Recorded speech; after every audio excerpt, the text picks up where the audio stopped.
Hey guys, आ गया है आपका होशन दोस्त नीरज लेकर के साथियों ईवीएस के महत्वपूर्ण प्रश्नों को, जो कि साथियों आपके सीटेट के लिए बहुत ही महत्वपूर्ण है। साथियों, जैसा कि आपको पता है, हमने 500 क्वेश्चनों की आपके लिए श्रृंखला को शुरू कर रखा है। तो साथियों, उसी क्रम में आज हम जो है पार्ट 11 लेकर के आए हैं। साथियों, 20 प्रश्नों को डिस्कस करेंगे और रैपिड टेस्ट ये आपका होने वाला है। तो साथियों, मोस्ट वेलकम है आप सभी भावी शिक्षकों और मेरे प्यारे भाइयों बहनों का आपके अपने यूट्यूब चैनल श्री गुरु अकेडमी पर, जहां हम करते हैं आपके सभी टीचिंग एग्जाम्स की फ्री तैयारी कराने के बाद। जी हाँ साथियों, ये टॉपिक आपके जितनी भी शिक्षक भर्ती हैं सभी के लिए बहुत ही महत्वपूर्ण है। साथियों, चलते हैं और वीडियो को शुरू करते हैं। लेकिन इससे पहले आपसे रिक्वेस्ट है कि यदि आप चैनल को पहली बार विजिट कर रहे हैं तो आप सब्सक्राइब कर लेंगे और बेल बटन को दबा देंगे। और साथ ही साथ साथियों, ये पीडीएफ फॉर्मेट में प्राप्त करने के लिए मैटर आप हमारे टेलीग्राम चैनल को ज्वाइन कर लेंगे। चलते हैं साथियों, देखते हैं अपने पहले प्रश्न को। साथियों, आज हम प्रश्नों को लेकर के आए हैं जो आपके सी टेट में पूछे गए हैं, ठीक है, या फिर आपके किसी भी टेट में पूछे गए, ठीक है। तो देखते हैं सबसे पहला प्रश्न क्या है कि पशुओं की त्वचा पर विविध पैटर्न या फिर डिजाइन क्या बताती हैं, है ना। तो पहला ऑप्शन है ए, उस जलवायु के कारण होते हैं जिसमें वे रहते हैं, है ना। और बी है उनकी शारीरिक शक्ति को इंगित करते हैं। सी है परावर्तित प्रकाश के कारण होते हैं। और डी है उनकी त्वचा पर बालों के कारण होते हैं। क्या चीज? पशुओं की त्वचा पर विविध पैटर्न। बताइए साथियों, क्या हो जाएगा यहाँ पर आपका आंसर? तो साथियों, यहाँ पर आपका आंसर हो जाएगा ऑप्शन नंबर डी, ठीक है साथियों।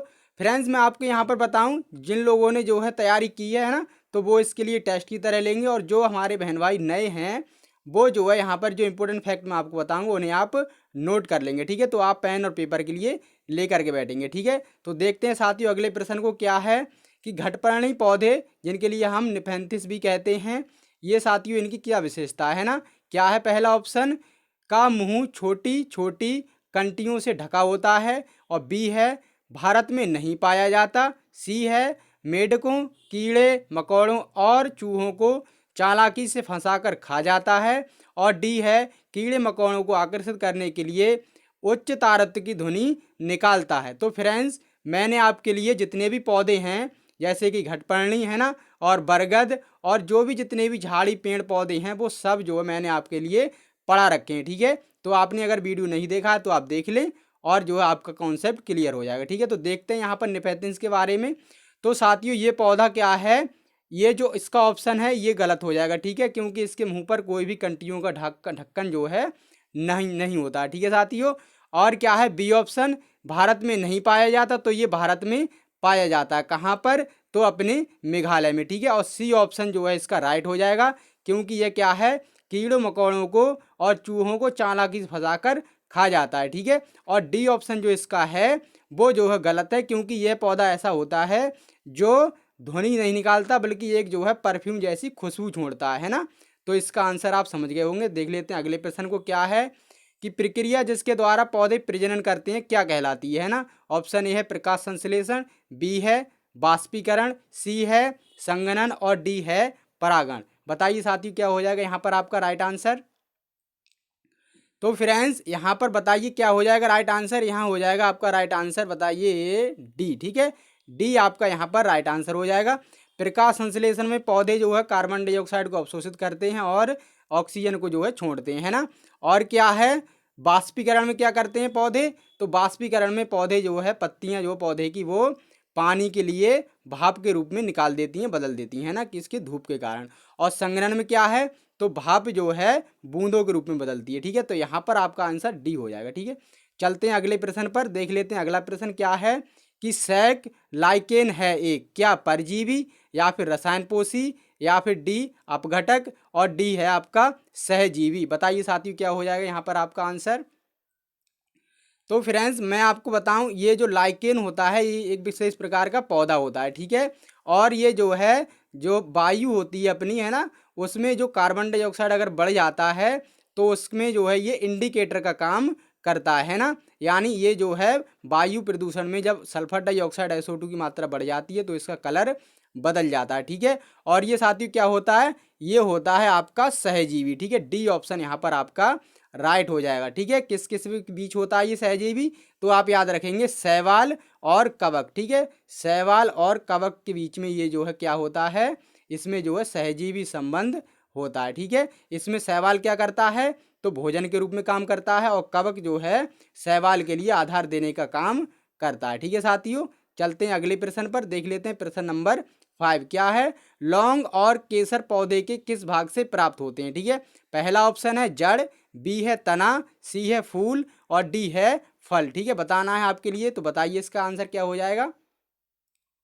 तो फ्रेंड्स यहाँ पर जो इंपॉर्टेंट फैक्ट मैं आपको बता रहा हूँ उन्हें आप नोट कर लें। ठीक है, और क्या साथियों धांसू तैयारी में लगे रहें, क्योंकि आपका सीटेट का एग्जाम 5 जुलाई को कंडक्ट हो जाएगा। ठीक है, आप इस भरोसे में ना रहें कि लॉकडाउन पेपर हटेगा। ठीक है, तो अभी तक 5 जुलाई डेट आपकी बनी हुई है। ठीक है, तो यहाँ पर फ्रेंड्स क्या हो जाएगा आपका आंसर, लौंग और केसर किससे प्राप्त होते हैं, तो ये हमें फूल से प्राप्त होते हैं। ठीक है, सी आंसर यहाँ पर आपका राइट हो जाएगा। ठीक है, देख लेते हैं अगले प्रश्न को, क्या है किसी जगह के फ्लोरा और फोना सूचित करता है। क्या सूचित करता है, ऑप्शन ए पेड़ पौधे एवं जंतुओं को, बी है मछलियों एवं पेड़ पौधों को, सी है जंतु एवं मछलियों को और डी ऑप्शन आपका पक्षियों एवं पेड़ पौधों को। तो क्या हो जाएगा आपका आंसर बताइए।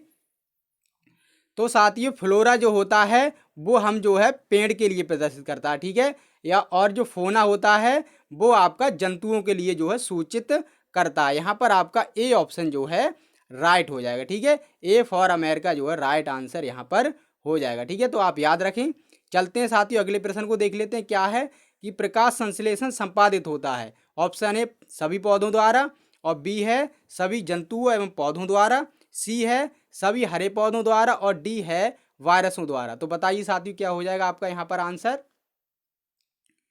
तो फ्रेंड्स प्रकाश संश्लेषण की जो क्रिया है वो जो है सभी हरे पौधों में संपादित होती है। ठीक है, आप जो है इस प्रश्न के लिए सरल समझ रहे होंगे, है ना, लेकिन अगर आप ध्यान से अगर इसे नहीं लगाएंगे तो आपका गलत हो सकता है। ठीक है, क्योंकि प्रकाश संश्लेषण की जो क्रिया है वो हरे पौधों में होती है, ना कि अगर कोई भी पौधा अगर दूसरे कलर का है तो उसमें प्रकाश संश्लेषण क्रिया नहीं होगी। ठीक है, देख लेते हैं अगले प्रश्न को, क्या है पृथ्वी का अपमार्जक कौन है। ठीक है, ऑप्शन ए है जीवाणु व कवक, और बी है मृदा व जल, सी है पशु और डी है पक्षी। बताइए क्या हो जाएगा यहाँ पर आपका आंसर। तो साथियों पृथ्वी का अपमार्जक वाले मतलब साथियों क्या है, जो पृथ्वी को जो है साफ सुथरा करे, है ना, तो वो क्या होते हैं आपके जो बैक्टीरिया और फंगाई, है ना, यानी जीवाणु और कवक जो है होते हैं। ठीक है, तो यहाँ पर ए अमेरिका आपका जो है आंसर हो जाएगा, ए फॉर अमेरिका। ठीक है, तो साथियों चलते हैं अगले प्रश्न को देख लेते हैं। प्रश्न नंबर 9 क्या है, पौधों में प्रकाश संश्लेषण की क्रिया किस रंग में सबसे अधिक होती है। ठीक है, बताइए, पहला ऑप्शन है नीला, दूसरा है पीला और सी ऑप्शन है लाल और डी ऑप्शन है हरा। किसमें होती है प्रकाश संश्लेषण क्रिया सबसे अधिक। तो फ्रेंड्स आप याद रखेंगे आपका यहाँ पर जो राइट आंसर हो जाने वाला है तो वो हो जाएगा रेड। ठीक है, तो रेड और जो ब्लू होते हैं, है ना, रेड और वॉयलेट, इन दोनों में जो प्रकाश संश्लेषण क्रिया सबसे अधिक होती है और सबसे अधिक होती है आपकी रेड में। ठीक है, तो दूसरे नंबर पे आता है आपका वॉयलेट। ठीक है, चलते हैं फ्रेंड्स अगले प्रश्न को देख लेते हैं, क्या है प्रकृति में ऑक्सीजन का प्रमुख स्रोत कौन है। ठीक है, समुद्री जल, वर्षा जल या फिर पर्यावरण या फिर डी ऑप्शन हरे पौधे। बताइए क्या हो जाएगा यहाँ पर आपका राइट आंसर। तो साथियों यहाँ पर आपका राइट आंसर हो जाने वाला है सभी क्या है हरे पौधे। ठीक है, ऑक्सीजन का स्रोत कौन है, सभी हरे पौधे। ठीक है, डी ऑप्शन यहाँ पर आपका राइट हो जाएगा। ठीक है, चलते हैं साथियों अगले प्रश्न पर, देख लेते हैं अगला प्रश्न क्या है, आपका हृदय एक दिन में कितनी बार धड़कता है। ठीक है, 25,000 बार या 50,000 बार या फिर कितना 1 लाख बार या फिर 12 यानी कि 1,25,000 बार। बताइए साथियों क्या हो जाएगा आपका आंसर यहाँ पर। तो फ्रेंड्स यहाँ पर आपका राइट आंसर हो जाएगा कितना, तो 1 लाख बार। ठीक है, ये आपका सी ऑप्शन यहाँ पर राइट हो जाएगा। ठीक है, तो आप ध्यान रखें ये प्रश्न भी जो है एचटेट में पूछा गया है, तो हो सकता है आपसे पूछ लिया जाए। ठीक है, तो देख लेते हैं साथियों अगले प्रश्न को, क्या है अगला प्रश्न हमारा। तो देखते हैं सबसे पहले क्या लिखा है कि किसी पशु के विषय में नीचे दिए गए विवरण को पढ़िए और उस पशु को पहचानिए। ठीक है, देखते हैं साथियों क्या है। तो देखते हैं सबसे पहले क्या लिखा है कि यह भालू जैसा दिखता है परंतु भालू नहीं है। ठीक है, और यह दिन के लगभग 17 घंटे वृक्षों की शाखा से उल्टे लटक कर सोता है। यह जिस वृक्ष पर रहता है उसी की पत्तियां खाता है और लगभग 40 वर्षों तक जीवित रहता है। बताइए साथियों ऐसा कौन सा जो है जंतु या पशु है। ठीक है, तो साथियों यहाँ पर आपका राइट आंसर क्या हो जाने वाला है, देखिए अब जो स्लॉथ होता है, ठीक है, वो क्या होता है, वो साथियों जो है जिस पेड़ पर रहता है उसी की जो पत्तियां खाता है, ठीक है। और 40 वर्षों तक की लगभग इसकी जो है आयु होती है। और ये दिन में लगभग क्या है 17 से लगभग 20 घंटे तक जो है शाखा पर उल्टे लटक कर, ठीक है, उल्टे लटक कर ये जो है सोता है। और इसकी जो है शकल जो होती है वो कैसी होती है, भालू के जैसी होती है ना। तो यहाँ पर आपका आंसर हो जाएगा स्लॉथ। तो साथियों याद रखें आप। और जितने भी जानवर हैं है ना हाथी से संबंधित, या फिर ये है आपका गैंडा या फिर पैंडा है ना, जो रेड पांडा होता है वो है ना, या चिंपैंजी, तो ये सभी जानवर मैंने जो है एक वीडियो में पढ़ा रखे हैं, ठीक है। और बहुत ही छोटा वीडियो आप जरूर देख लें, वहां से आपका प्रश्न बनता है, ठीक है। देखते हैं अगला प्रश्न क्या है। प्रकाश संश्लेषण की क्रिया में पादपों के द्वारा वातावरण से कौन सी गैस अवशोषित की जाती है। ऑप्शन ए है ऑक्सीजन, बी है आपका नाइट्रोजन, सी है आपका कार्बन डाइऑक्साइड और डी है आपका जल। बताइए साथियों क्या हो जाएगा यहाँ पर आपका राइट आंसर। तो फ्रेंड्स यहाँ आपका राइट आंसर हो जाने वाला है क्या, तो कौन सी गैस अवशोषित होती है, कार्बन डाइऑक्साइड, ठीक है, प्रकाश संश्लेषण की क्रिया में। और ऑक्सीजन जो है बाहर निकलती है, ठीक है। और जल वाष्प की उपस्थिति होनी चाहिए, ठीक है। तो आपका यहाँ पर देख लेते हैं अगला प्रश्न क्या है। कांटेनुमा पत्तियों को दर्शाकर एक शिक्षक किस प्रकार के पौधों के बारे में पढ़ा रहा है, ठीक है। ऑप्शन ए है स्थलीय, ऑप्शन बी है जलीय, सी है उभयधर्मी और डी है आपका मरुस्थलीय। तो फ्रेंड्स यहाँ पर आपका राइट आंसर क्या हो जाएगा बताइए। यानी कि कांटेनुमा पत्ती है ना, वे कहाँ पर पाई जाती हैं, ऐसे जो है पौधे कहाँ पर पाए जाते हैं बताइए। तो साथियों ये पाए जाते हैं आपके मरुस्थलीय क्षेत्र में, ठीक है। तो साथियों जो कांटेनुमा जो पेड़ पौधे होते हैं उनके लिए भी मैंने जो है पढ़ा रखा है आपके लिए।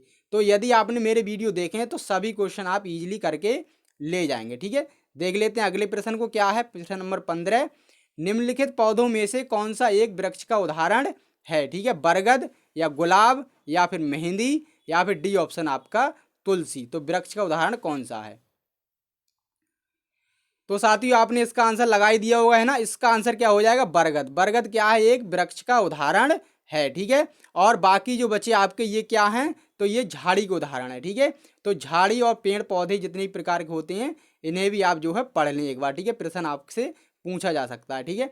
अगला प्रश्न देख लेते हैं। कीट भक्षी पादप जिस मृदा पर उगते हैं उसमें कौन से तत्व नहीं पाया जाता, ये आपके लिए बताना है, ठीक है। क्या नाइट्रोजन नहीं पाया जाता, बी में कार्बन या फिर पोटेशियम और सी जो ऑप्शन है आपका सल्फर, ठीक है।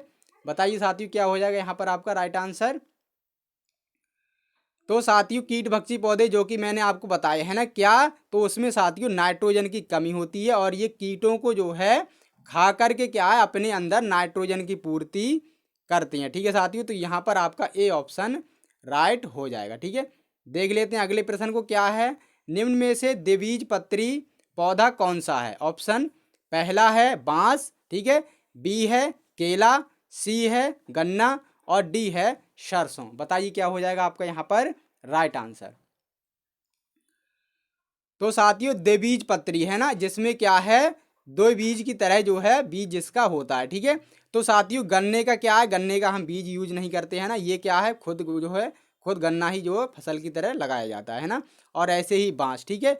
लेकिन सरसों जो है द्विबीज पौधा है, ठीक है। तो यहाँ पर डी ऑप्शन आपका जो सरसों वाला राइट हो जाएगा, ठीक है। तो ऑप्शन ऊपर नीचे हो गए उन पर आप जो है ध्यान नहीं देंगे, आपका सरसों यहाँ पर राइट आंसर हो जाएगा, ठीक है। देख लेते हैं अगले प्रश्न को क्या है। पौधों में जल का अधिग्रहण किसके द्वारा होता है, ठीक है। ऑप्शन ए है जाइलम, बी है फ्लोएम और सी है कैम्बियन और डी है पैलिसेड। बताइए साथियों क्या हो जाएगा यहाँ पर आपका राइट आंसर। तो साथियों जल का अधिग्रहण होता है पौधों में, आपको पता ही होगा है ना क्या, जाइलम के द्वारा, ठीक है। अब मैं थोड़ी सी टेक्निक बता दूंगा आप कैसे याद रखोगे। देखो यहाँ आप याद रखोगे जल, ठीक है। जल का अवशोषण देखो जाइलम, आप सीधे सीधे जो है रिलेट कर ले है ना। जल का हो गया जाइलम और दूसरा जो फ्लोएम लिखा है इसके द्वारा क्या किसका अधिग्रहण होता है पौधों में, तो होता है फूड का, ठीक है। फ्लोएम के द्वारा जो खाना यानी भोजन का अवशोषण होता है, ठीक है। तो यहाँ याद रखें आपका लिखा है फ्लोएम है ना, और फ्लोएम लिखेंगे आप तो एफ से लिखा जाएगा और फूड भी जो है आपका एफ से लिखा जाएगा, ठीक है। तो आप याद रखें फ्लोएम से फूड का अधिग्रहण और जाइलम से जल का, ठीक है। देख लेते हैं अगले प्रश्न को क्या है। निम्न में से कौन सा अलग समूह से संबंधित है, ठीक है। पहला ऑप्शन क्या है आपका आम, बी है आपका इमली और सी है नारियल और डी है नीम। बताइए साथियों क्या हो जाएगा यहाँ पर आपका राइट आंसर। तो फ्रेंड्स यहाँ आपका राइट आंसर हो जाने वाला है, बताइए क्या, तो नारियल। ठीक है, सी ऑप्शन आपका राइट हो जाएगा। अब बताइए कैसे, तो नारियल का वृक्ष जो है इसमें कोई भी शाखा आपके लिए दिखाई नहीं देगी नारियल के वृक्ष में। ठीक है, और जो नीम और इमली और आम के जो पेड़ होते हैं इनमें शाखाएं निकलती हैं। ठीक है, तो देख लेते हैं साथियों आखिरी प्रश्न को अपना। क्या है, विज्ञान के एक शिक्षक को मैंग्रोव पादपों की तलाश हेतु विद्यार्थियों को किस क्षेत्र में खोज के लिए प्रोत्साहित करना चाहिए। ऑप्शन ए है मरुदुभिद क्षेत्र में, बी है लवणोद्भिद दलदल में, और सी है गर्म व आर्द्र क्षेत्र में, और डी है आपका शीत क्षेत्र में। तो बताइए फ्रेंड्स क्या हो जाएगा यहाँ पर आपका राइट आंसर। तो साथियों इसका आंसर आपको जो कमेंट बॉक्स में बताना है। ठीक है, 20वें प्रश्न का आंसर आपको कमेंट बॉक्स में बताना है। तो फ्रेंड्स उम्मीद करते हैं कि आपको यहाँ पर काफ़ी कुछ जानने को मिला होगा। ठीक है, तो साथियों तैयारी में पूरी जो है आप जोर शोर से लगे रहें, और जो है मिलते हैं साथियों अगले वीडियो में। तब तक के लिए मुझे नीरज को इजाज़त दीजिए। धन्यवाद साथियों।